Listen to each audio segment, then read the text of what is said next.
Okay, so we're still in section 6.3, and in the last video we did an example showing that when you have a regular singular point, right? So you have a regular singular point at 0, or in this case, let's say x0 in general, then you can't just assume you have a power series, right? Here's what you have to do. You multiply the power series times x to some power r, right? So now we're going to assume that our y of x, I'll just call it y, has this form, right? It's going to be x to the r times the power series, right? So n goes from 0 to infinity of Cn x to the n. But I can take that over here inside and just write it as a series. N goes from 0 to infinity, Cn x to the n times x to the r. But you know you just add the exponents, right? So it's x to the n plus r. N plus r, right? And keep in mind, this r could be anything. It doesn't have to be, you know, a nice number like 2 or 3. It can be a negative number, right? In fact, that's what happened in the previous example. R was -1, right? So it could be a negative number. It could be a fraction, right? It could be 1/2 or 1/4 or 3/8. It could be something very very complicated. I mean, look, it could be an irrational number, but I highly doubt that. Usually it's going to be either a whole number, an integer, or a rational number, right? So just keep in mind, r does not have to be an integer, right? R could be any rational number. So yeah, think of r for rational number. Okay, so that's what we're going to assume for regular singular points, right? So that's called the Frobenius theorem. So Frobenius, I assume, at least in part, came up with this idea, right? And so when you have a regular singular point, right, and you have your second order equation, typical equation, right, then there exists at least one solution of the form, right? And again, here I'm centering it at 0, but here it's x0, where r is just a constant, right? R could be, any real number, but typically a rational number, right? And it could be 0, but if r is 0, it probably, since it's a power series, it probably was an ordinary point to begin with.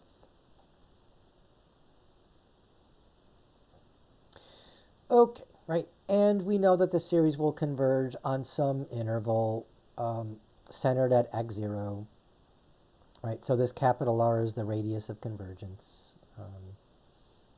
Okay, so yeah, before doing an example, let's see what happens in general. So I don't know if I'm going to go through this whole exercise here, but here's what you do, right? You take your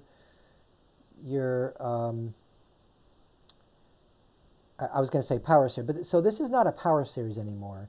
In fact, it's called a Frobenius series. Frobenius series.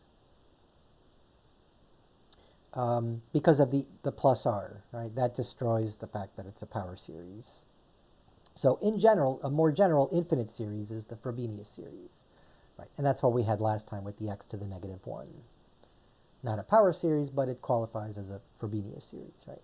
So yeah, we're going to take that y here, right, and take the two derivatives, take the first and second derivative, and just plug it into this equation here.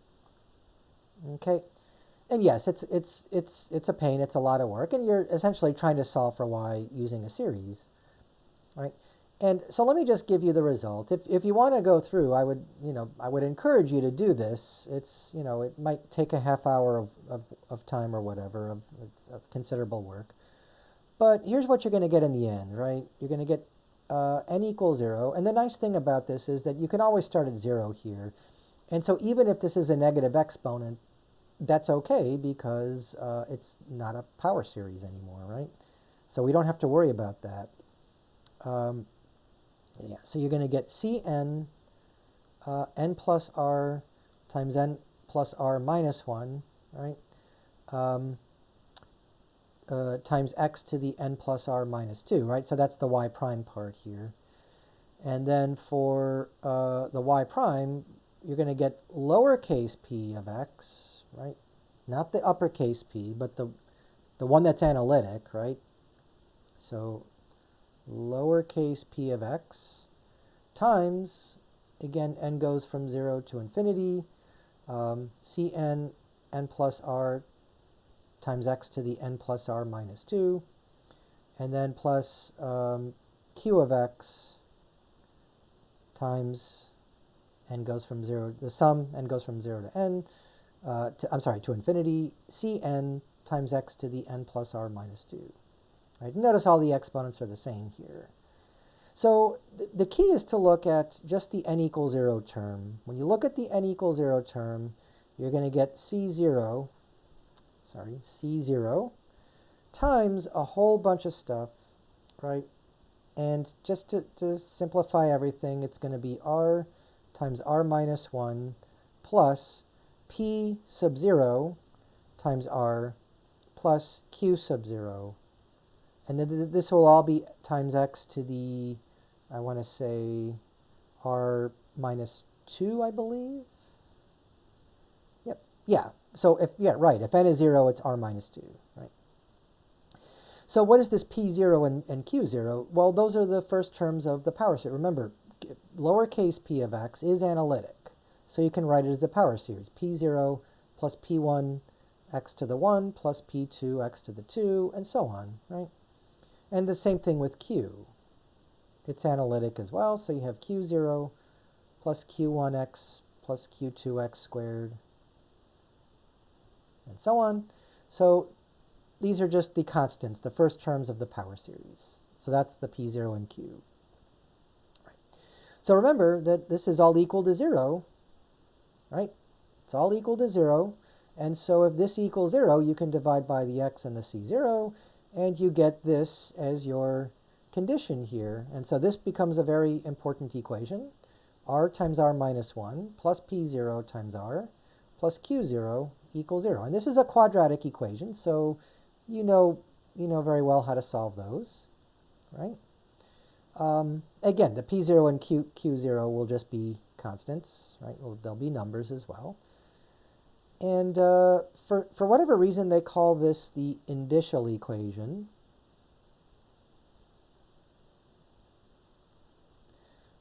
Which, and I mean, I guess it has something to do with the exponent r, but it doesn't have anything to do with the n, right? The n is the index, right? The n here is the index, but this doesn't help you get n, it helps you get r, right? Which is part of the exponent. I guess it's part of the index, I don't know.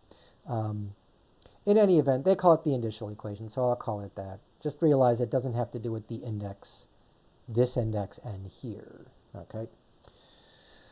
All right, so you solve that equation, and you typically get two solutions, right? Because it's quadratic, you get r1 and you get r2. All right. Now, you might wonder, well, so there's three cases, right? There's what happens if they're both, real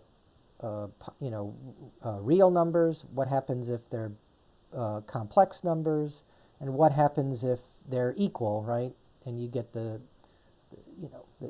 you get one single solution here. Yeah, those are the three cases, and usually you deal with that when you're dealing with the auxiliary equation. Here, it turns out that the r1 and r2 are not going to end up being imaginary numbers. If you do this correctly, you're not going to get I for r1 or r2, okay? I mean, that should not happen, right? If it does, you probably did something wrong, right? So you're going to get real numbers. But there are three cases. There's three other cases that we have to deal with here, okay? And rather than write them all down, because that'll take some time, let me just bring them up. And here we are, right? So we have our indicial equation. We know it's quadratic, and it has two solutions. And yeah, we're going to assume that out of these two solutions, R1 is the bigger one, right? That R1 is greater than or equal to R2. Okay, so keep that in mind, right? Yep, so we're going to assume that. I mean, it doesn't matter. That's just our arbitrary choice, right? So you get two distinct solutions, and one will be bigger than the other, obviously, right? So we'll consider what happens when they're the same. That's one of the cases, right? So the first case is what happens when you subtract R1 minus R2, right? So you get a positive number. And let's suppose that that's not an integer, right? So the difference between R1 and R2 is not a whole number. It's not an integer, right? So then there are two linearly independent solutions of the following form, right? So this is y1 of x is this series here, and y2 of x is just a different series where the a0 and b0 will not be 0, right? Remember, these are not power series anymore. These are Frobenius series. Notice the exponent here, n plus r1 and n plus r2. Okay, so that's what's going to happen in case 1. And if you go back to I think I called it example 3. In the previous video, in example 3, that was case 1. So example 3, you can find the indicial equation and recognize that that was case 1. Okay. Yeah, so case 2, oh, wait a minute. Never mind. Yeah, I take that back entirely. It wasn't case 1. It was case 2. Yeah, so, okay, so you go through example 3. Yep, never mind. It's not case 1, right? R1 was 0 and R2 was negative 1. So these differ, but right, when you take the difference, you get 1, which is definitely an integer. So this is actually case 2. That's case 2. So yeah, let's go on to case 2 then. Right, so case 2 is when the difference is a positive integer. I got those mixed up. So when you do get a positive integer, you get two linearly independent solutions of the following form, right? So y1 is the Frobenius series as usual.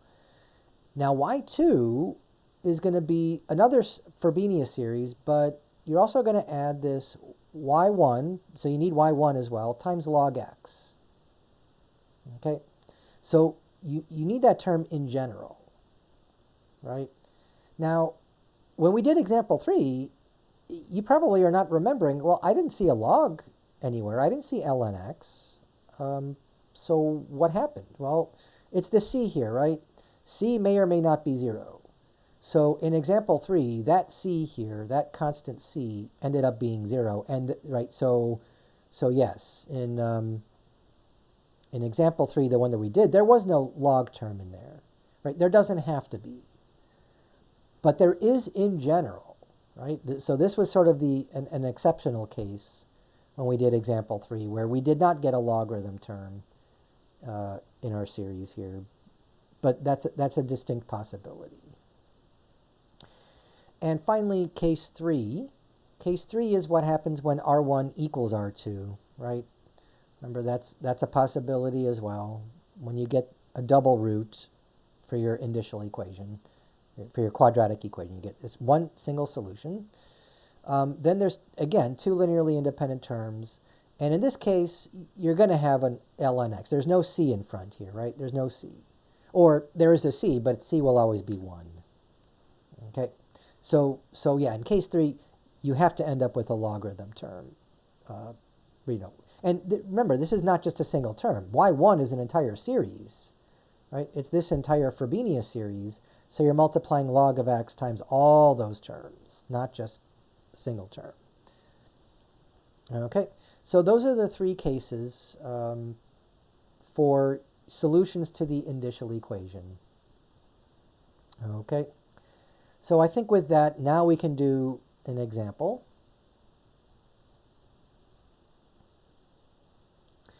Okay, so I'm going to steal this one from the textbook. This will be number 18, and I know this one's a little bit tiny, so maybe I'll just rewrite the equation that we're trying to solve. We're trying to solve 2x squared times y double prime minus x times y prime plus x squared plus 1 all times y equals 0. And you'll notice right below it, I wrote out the two derivatives here. So I wrote y, because we're going to assume that this is a Frobenius series. Then I did the first derivative and the second derivative. So we're gonna plug all that in here, right? So first of all, let's put this in normal form just to check here, right? So this is going to be y double prime minus 2 over x times y prime plus x squared plus 1 over 2x squared times y.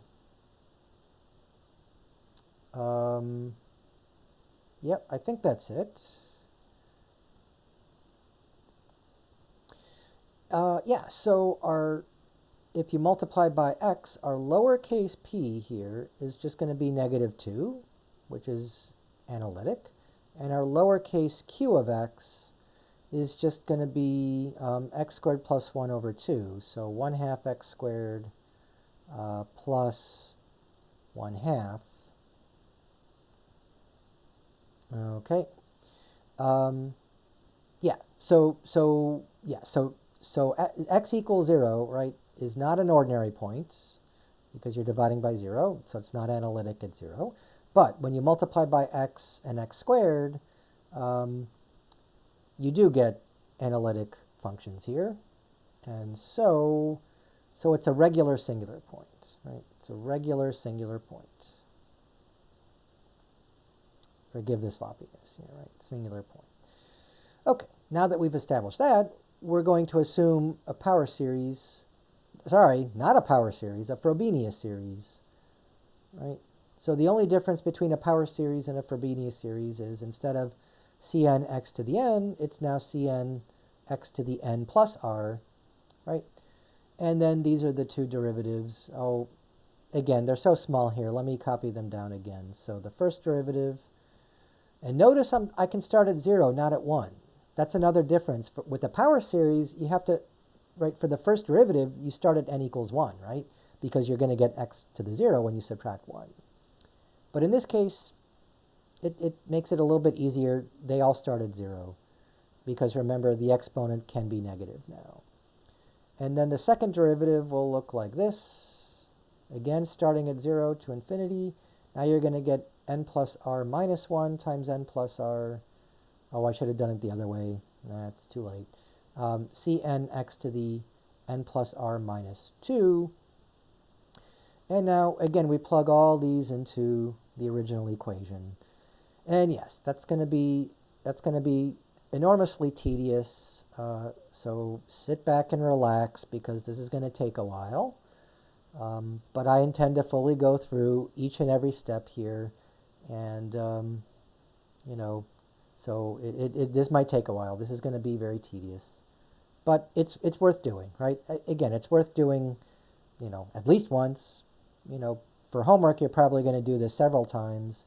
And then you'll probably do this several times again on the problem set, the next problem set 7. So, yeah, you got to get used to it. All right, so let's just write down, well, here's the equation again, right? So we're gonna write down 2x squared y double prime. Make it a little bit smaller. I hope it's not too small. Minus xy prime plus x squared plus 1, or can I write it this way? X squared y plus y equals 0. Right? So we actually have 4 terms here multiplying this out. All right, so we get 2x squared. Now, y double prime is this thing over here. So notice that when you multiply by x squared, you just add 2 to the exponent, right? So in fact, I'm going to bring the 2 inside as well. So we're still starting at 0, and it goes from 0 to infinity. So we're going to get 2 times n plus r times n plus r minus 1 times x, I keep forgetting the Cn here, right? So Cn x to the n plus r, right? Because I multiplied by x squared, so minus 2 plus 2, right? Okay, so now for the second term here, we're going to have minus x times the sum, n goes from 0 to infinity, of, n plus r times Cn times x to the n plus r minus 1, but remember there's an x on the outside. When you multiply by x, you add 1, so you get n plus r, right? Same exponent. All right, now plus x squared y. So here's y on the left, so you're going to, I'll pull the x squared inside, so you get n goes from 0 to infinity. It's just cn, x to the n plus r, but remember, we're multiplying by x squared now, so we have to add 2 to the exponent. So it's n plus r plus 2 now. And then plus y. Well, y is just the usual cn x to the n plus r. Okay. So yeah, there it is all written out. And now we just have to combine this as a single series using all the same powers of x, and you'll notice that there's only, right, this is n plus r, n plus r, n plus r. We almost lucked out here and got everything the same to begin with. However, this n plus r plus 2 is kind of the dangler here. That's left over, right? So when n is 0, you're going to get r plus 2. Right, so that's going to be the smallest exponent that they all have in common. So when n is 0 and n is 1, we're going to have to get those separately. Right, so we are going to have to reindex here. And so on the next step, here's what I'm going to do, right? Instead of doing x to the n plus r, oops, let me do this. Instead of doing x to the n plus r, we can also write that as x to the n times x to the r. And since everything here is multiplied by x to the r, I'm just going to bring that all the way outside. You don't have to, but I just don't want to deal with the r's, or the x to the r, because they're all going to be, multiplied by x to the r of some form or another. Okay? So again, that's just a personal preference. You don't have to do that. So here's what I'm going to do. I'm going to plug in n equals 0 here. If you plug in n equals 0, what are you going to get? You're going to get 2 times 0 plus r is r, times 0 plus r minus 1, so r minus 1, times c0, times x to the 0 plus r is x to the r. But remember, I pulled that outside already, so it's just this, right? So I'm just gathering all the constants here, right? Oh, I shouldn't say constants, right? Think of r as a variable, right? We're solving for r, right? And then we have a minus n plus r, but n is 0, so this is just r, c0, x to the 0 plus r, which is x to the r, that's outside, right? And then what happens if n is 0 here? Well, we get c0, x to the 0 plus r plus 2. So we get c0 x squared. Okay, so that's not going to, right, these are x to the zeros here. This will be for later, right? And then for the last term, you just get c0, right? Okay, so yeah, this c0 x squared term, that's the oddball here, right? And let's go on to n is 1, right? So let me make that clear that all of this here was for n equals 0. Now let's do n is equal to 1. And so now if n is 1, we still get 2, 1 plus r, or r plus 1, and then 1 plus r minus 1, which is just r, right, times c1 times x to the 1. And then minus, because this is a minus here, 1 plus r, so I'll write r plus 1, c1, x to the 1, right? And then when n is 1 here, we're going to get c1, x to the 1 plus r plus 2 is r plus 3.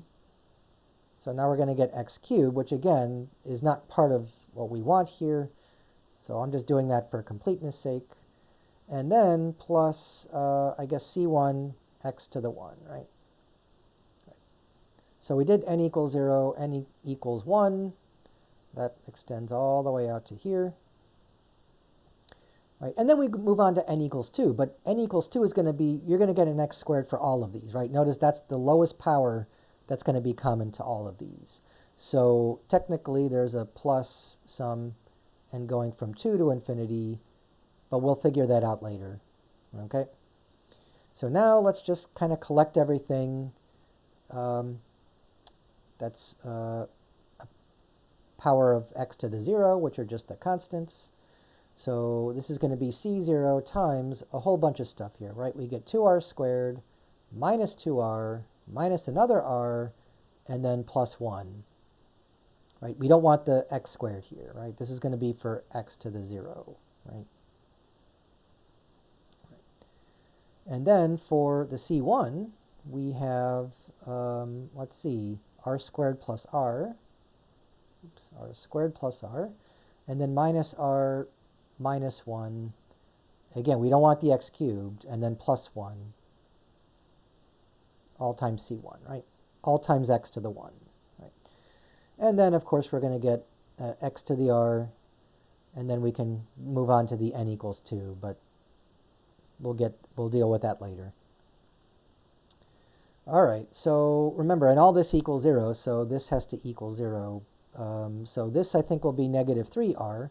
So we're going to get 2r squared minus 3r plus 1, right? And then we can divide by, right, so this equals 0, and that's our indicial equation. This is our indicial equation. And it's quadratic, and we'll solve that in a second. Or I'll let you do that, but that shouldn't take you long. The point is, we didn't have to do all this to get the indicial equation, right? Remember, we could have used the p0, which is negative 2, and the q0, which is 1/2, and just plug them into the indicial equation, which, again, I didn't write down here, but it was in the previous, not the previous video, it was earlier in this video, so you have to scroll back. So you could have done that as well. The point is, though, if we're going to solve this equation, we got to do all this anyways, right? So by doing this, we end up with the indicial equation. And by now, I think you've solved this. This is 2r minus 1 times r minus 1. So you get r is either 1/2 or 1, right? So our r1 has to be 1, and our r2 has to be 1/2. Remember, as a condition, we said that the r1 has to be bigger than or equal to r2. So if we want 1 to be bigger than 1/2, then we have to make this as our choice here, right? Okay. Now, what case are we in, right? Let's do r1 minus r2. That's 1 minus 1/2 is 1/2. Well, 1/2 is not an integer, right? So that means we're in, oh, and I keep forgetting. I think this is case 1. Yep, case 1 was what happens when it's not an integer, right? Case 2 is what happens when it is an integer. And case 3 is what happens when it's 0. In other words, when r1 equals r2. Okay, so we're in case 1. And if you remember in case 1, we're going to get two linearly independent solutions, and they're both Frobenius series, right? So at this point, we can assume to get y1 of x, right, we're going to assume a Frobenius series, n goes from 0 to infinity. I'll just call it an, x to the n plus r1. And we know what r1 is, right? r1 is 1. So instead of writing n plus r1, I'll just write n plus 1. And if you don't even want to deal with the n plus 1, you can factor out the x here. Again, you don't have to, but it might make it easier. And at this point, if you just don't deal with the x, this looks like a power series, right? In fact, this is a power series. This is a power series. You're just starting at n equals 1 instead of n equals 0 because of the extra x here, right? Yes, in other words, the a0 will end up being, well, it'll be a0x to the 1, right? So the x to the 0 term will be multiplied by 0. Okay, so that's our assumption. Now we have to essentially, well, we don't have to do this all over again because we did all the hard work here, right? Now we just have to express this as this series here, and And so, yeah, to do that, we're just going to plug in, right, all in everywhere we see an r here, we'll just use r equals 1. And I kind of missed the fact that we didn't do this n equals 2 here. We probably should have done that. So let's write that out now. What happens when n is 2, 3, 4, and so on? Okay. And maybe, well, yeah, before I do that, let's see what happens for the first two terms here, right? When r is 1, this is x to the 1. But if r is 1, right, that's a solution to this equation. You just get 0. So all of this equals 0. So you don't get an x to the 0 term, right? In fact, I just said that, right? So what happens here now? All of this, and we never did figure this stuff out, this is going to be r squared. Oh, it's just r squared, right? Yeah, this is just r squared here. So you're going to get x, times c1 times r squared times another x, right? So this will be the x squared term here. Is it? Yes, because you have x to the 1 here as well. Yes, so this will be c1 x squared. Oh, times r squared, sorry. Oh, but r is 1, right? R is 1 here. Yep, so it is just c1 x squared, right? All right, so in other words, for y1 of x, let's write it out here. y1 of x, sorry if I'm writing too small here. We have 0c0, so that's just 0. Our first non-trivial term is going to be c1 x squared, right? And then what happens for n equals 2? Well, yeah, you got to go all the way back to this. So I'll just write it down. I'll just write it down here. So this will be some n goes from, oh, forgot the x to the r. So this is just going to be x times, I'll call it k instead of n. So k goes from 2 to infinity. And it's just going to be 2 times k plus r times k plus r minus 1, right, times ck minus k plus r also times ck, and then plus 1 times ck and minus c sub k minus 2, all times x to the k. All right? So that's what you get when you basically plug in r is equal to 1 in all this way up here. Okay. So there you have it. I guess a couple things bother me about this. One, hang on, this is a little confusing. If this is x squared and this is k equals 2, then this is x squared. Oh, but there's an x in front, right? So this, yeah, there's an x in front. So this is actually x to the 3. All right, no problem there. Yeah, okay, that's fine. The other thing is, I know I said earlier I was going to call this an, and now I called it cn. So if you want to call them a's. Oh, you know what? It doesn't matter. I'll leave it as c's. I'll leave it as c. So yeah, this an here, let's change that to a cn. Yeah, again, in the subsequent series, when we look at r equals 1/2, that'll be a different c. So for that case, maybe we'll use either a or b or something else. Okay.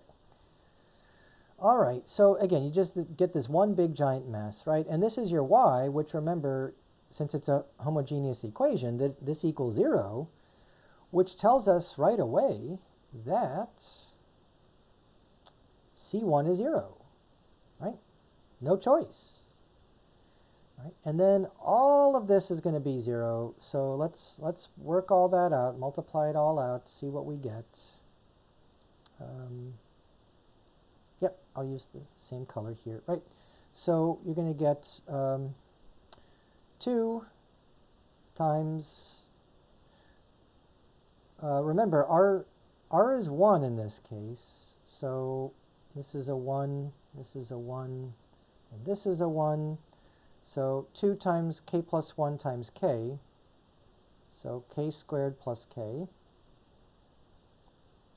right, times ck, minus, oh, they're all multiplied by ck, right? Except the last one. All right, so yeah, so minus k minus 1, and then plus 1. That's all times ck, minus 1 times ck minus 2. So that has to be 0.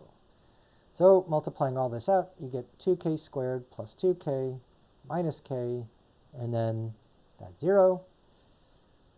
So it's actually 2k squared plus 1k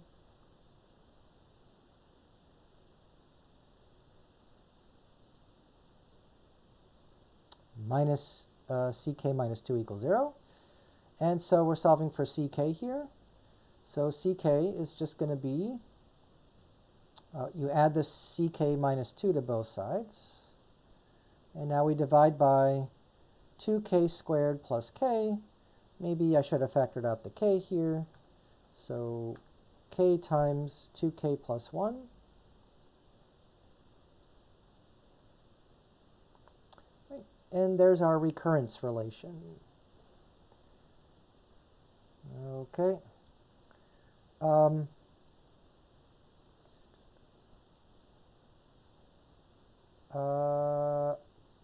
I'm thinking I might be missing a minus sign. Hang on.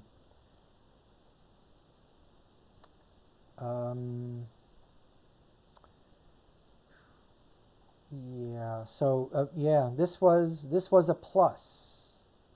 Or actually it was, yeah. Yeah, these were both pluses. These were both pluses up here.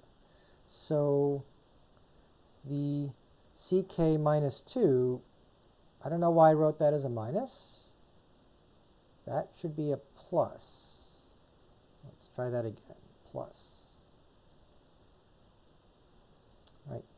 Again, where that came from the odd term. That came from this one here, which had a plus in front, right? Yep. So with that, just fixing this was a plus. This is a plus. So yep, there's a minus in front.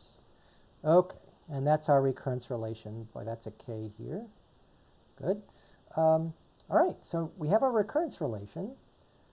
And so let's see what we get. Let's start with, well, if k is 2, right, we're going to get c0, which is our constant, right? And then we know c1 is 0. So let's see what happens with c2 now.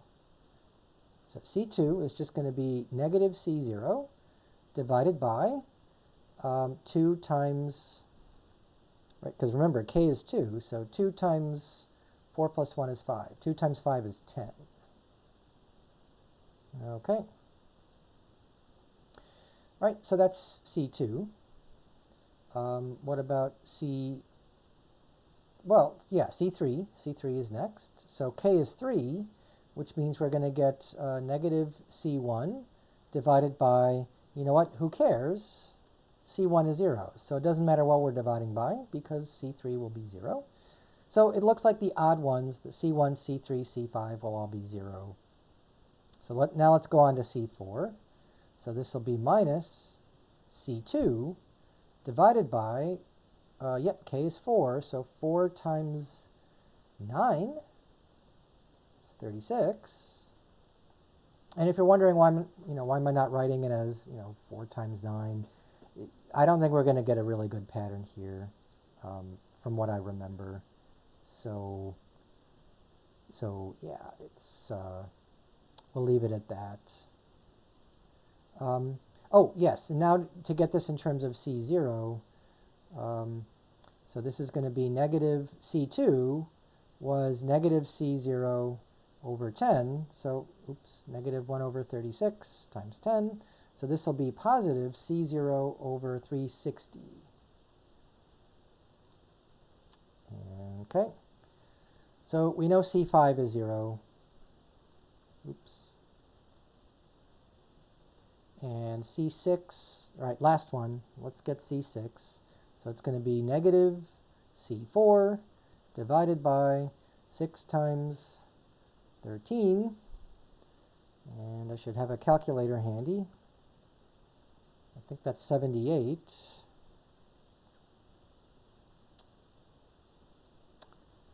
Try that again. Yeah, right, so K is 6. 6 times 13. Yep, 78. And then in terms of C0, right, so this is negative 1 over 78 times C4, but C4 is C0 divided by 360. So that's negative C0 over 78 times 360. 2880. 8080. Yep. Yeah, so this is not going to be pretty clear here, right? So I think that the best thing we can do here is just write this out term by term, because we're not going to find a pattern here. You know, and you know, it's I'll be clear that, you know, I want you to write this out, you know, to power x to the 6 or something like that. I think last time we did x to the 7, but remember C7 is 0, so C7 equals 0. All right, so let's write out the terms here, right? So this is going to be y1 of x. Remember, this is only the first one. We have to do y2 as well. Yeah, so it's going to be x to the r, which is x to the 1, times, times c, right, C0, but that's our constant, right? So this will just be 1 minus 1 over 10, right? This will be C2, so that's going to be x squared, right?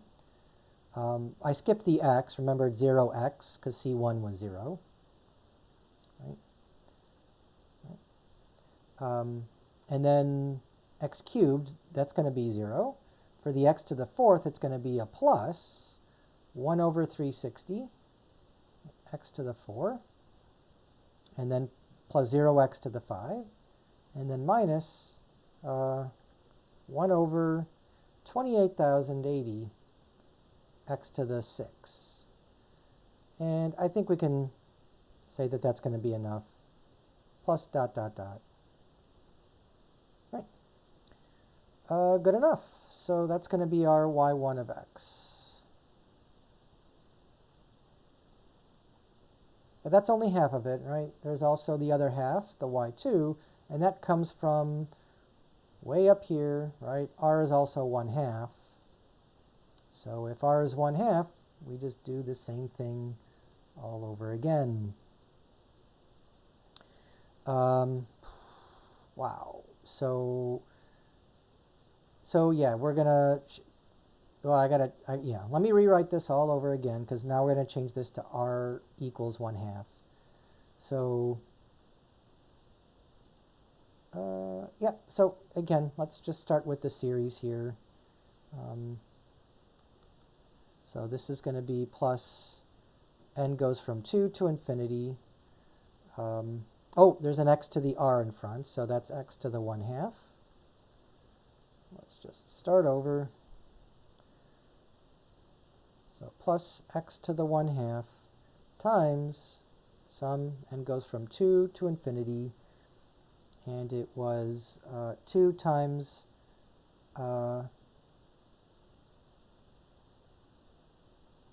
n? Yeah, I used k last time, didn't I? Okay, so let's use k. Sloppy k, right? So, yep, 2 times k plus r, but r is 1/2,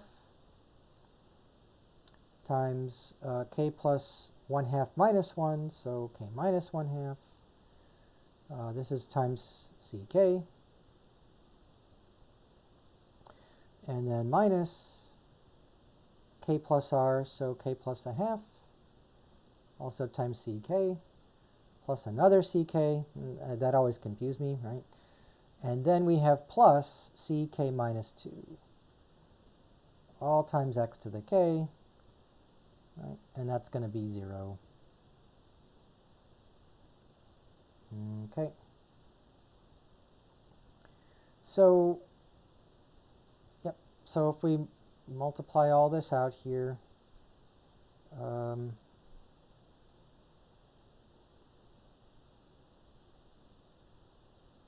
yep, that's might as well do that. So you're going to get 2 times k squared minus 1/4, great, and then minus k minus 1/2, and then plus 1, all times ck, and then plus ck minus 2. Yeah, times x to the k, but we know that, equals 0.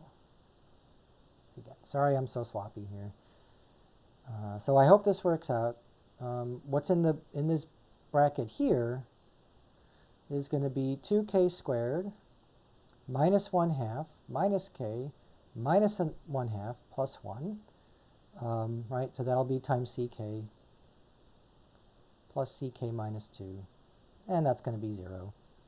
So what do we get here? 2k squared, so minus 1/2 is negative 1 plus 1 is 0, so now we just have minus k left over, right? So it's going to be this times ck plus ck minus 2 equals 0.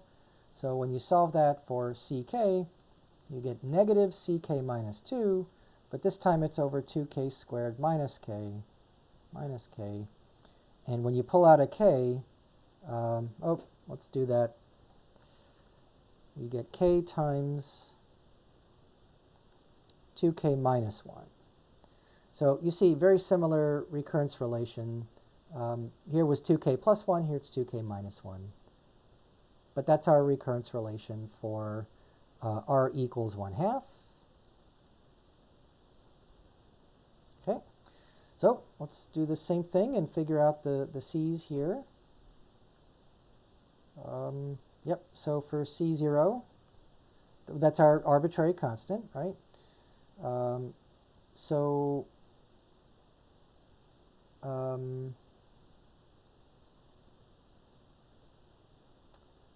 Yeah, I think the same thing happened here, because I forgot. Yeah, I didn't write out the first term here, but that first term tells us that c1 is also 0. So c1 is 0 again. Yep. Okay. So what's c2 then? c2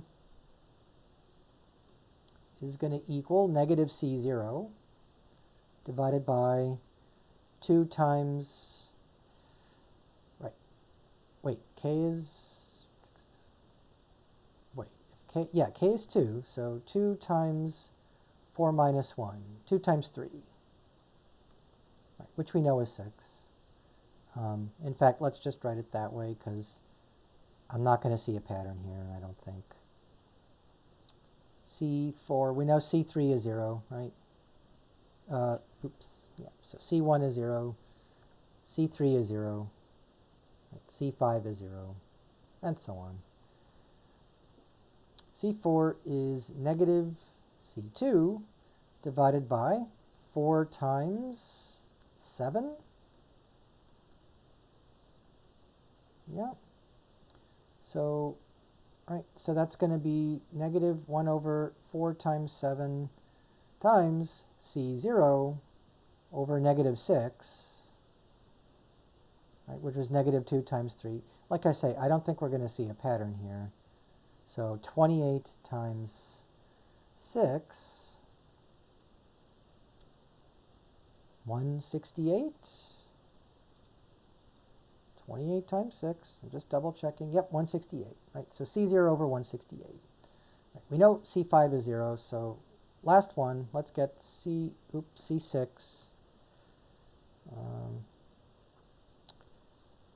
C6.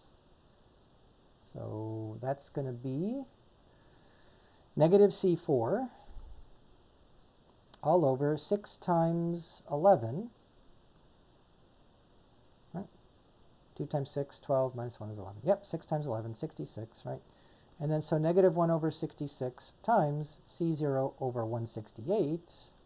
So we're back to negative C0 divided by 66 times 168,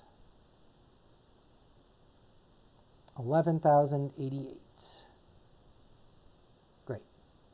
All right, so I think we can write our y2 now. y2 of x, right, it's just going to be C0, right, times, well, 1, right, so we still have the 1 for the C0 part.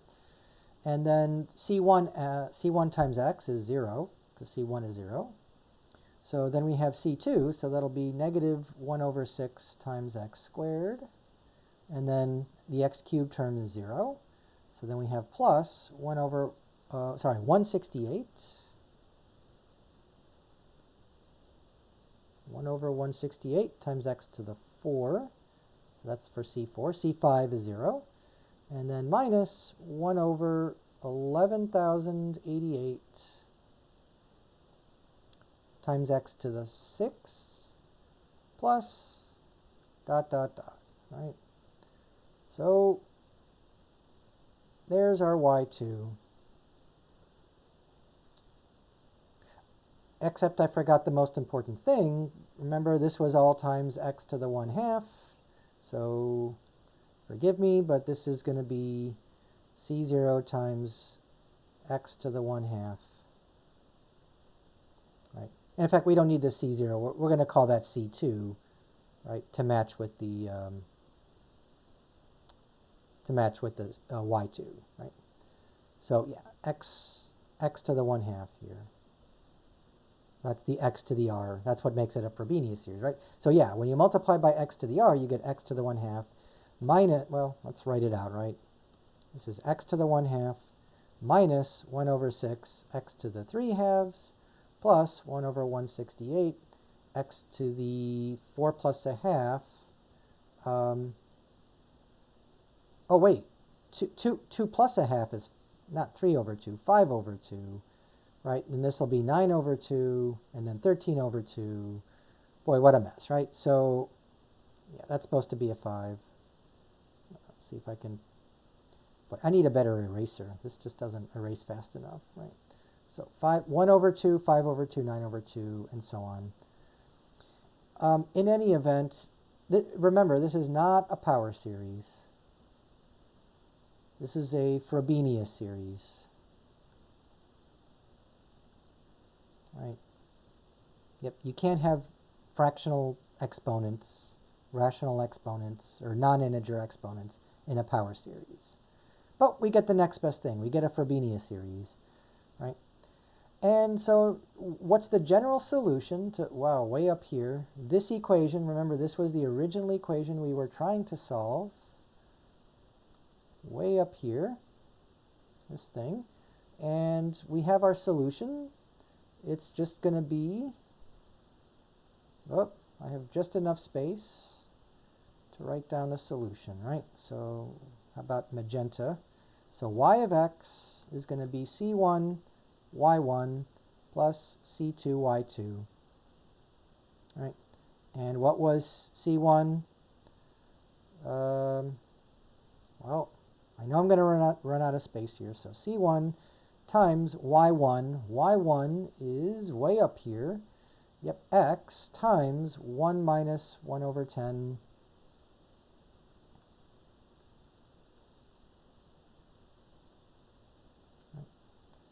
x squared plus 1 over 360 times x to the 4 minus 1 over, I think it was 2880. Let me try that again. 2880. That's just as bad, right? X to the 6 plus so on, right? And then plus C2 times x to the 1/2 times, well, all this stuff up here, right? So 1 minus 1/6 x squared plus 1 over 168 times x to the 4 minus 1 over 11,088 times x to the 6 plus dot dot dot. Just made it, right? Just made it. So there's our, so bring it up a little bit here, right? So this is our general solution. General solution to the original equation, and you can either scroll back and find the original equation, or I can do that up here. Yep, this was the original equation we were trying to solve. Okay. All right, to sum up, you have x equals 0, not an ordinary point, a regular singular point. That's why we had to use a Frobenius series instead of a power series. And again, that's the hassle with the x to the r. This x to the r is necessary simply because, right, you're not going to get a power series. You're going to get a Frobenius series where the exponents could be either negative. In the previous example, in example 3, we got x to the negative 1, right? In this example, there's no negative exponents, but there's definitely x to the 1/2. You got fractional or non-integer exponents. So, sorry to make you dizzy here, but yes, so x to the r, as I said earlier, could be, you know, the r could be a rational number, and in this case we got r equals 1/2, right? And that means it's not a power series, but a Frobenius series, right? So that's what's going to happen with regular singular points. You just have to deal with a Frobenius series instead of a power series. But in the end, you get a solution. Yes, it's not a closed form, right? So, you know, far be it from me to recognize this. For all I know, this could be some weird function like hyperbolic tangent or something like that. Well, no, tangent would be odd, right? Wait, hyperbolic tangent is also odd, but this is even. Oh no, this is odd. Well, and it doesn't matter, right? We're not gonna try to guess what this series is. It's just a series, right? You know, if we wanted to write out more terms, we can write out x to the 8, x to the 10, and we're just going to get, you know, using these recurrence relations, just crazier and crazier fractions. But yeah, if you want to get really precise, you can just add more terms. You know, and for most practical purposes, you know, once you have, you know, 4 or 5 terms, that's plenty. You know, as a practical matter, now if you want to plug in, say, x equals, 3. You can do that here, right? You're just going to get a number, right? Well, actually, no, you're going to get, you know, C1 times a number plus C2 times a number. This was not an initial value problem, right? We didn't give you any initial conditions, right? We didn't give you y of 0 and y prime of 0, which means you're not going to be able to get the C1 and C2 here. So that's why it's the general solution, and we're not going to get any specific particular solution here. Well, anyways, I hope that helps. And yep, I know look, I probably skipped a few steps in here, but it was long enough already. And you know, try a couple of these for homework. I know I did 18, so hopefully the ones that you get, the odd number ones, might be a little bit easier. But that's 6.3. And I think I'm gonna just leave it at that. So I hope this helps. Feel free to ask questions. If you have any questions on any of this, please just send me an email, and I will do the best I can to answer it. Right. So next time we'll be doing Laplace transforms in Chapter 7, but that won't be on your next problem set. That'll be on your very last problem set. Maybe 3 or 4 weeks from now, you'll get one of those. And yeah, so yeah, I hope to have problem set 7 out soon, and that'll be power series, you know, solving power series for ordinary points, and then Frobenius series for singular points.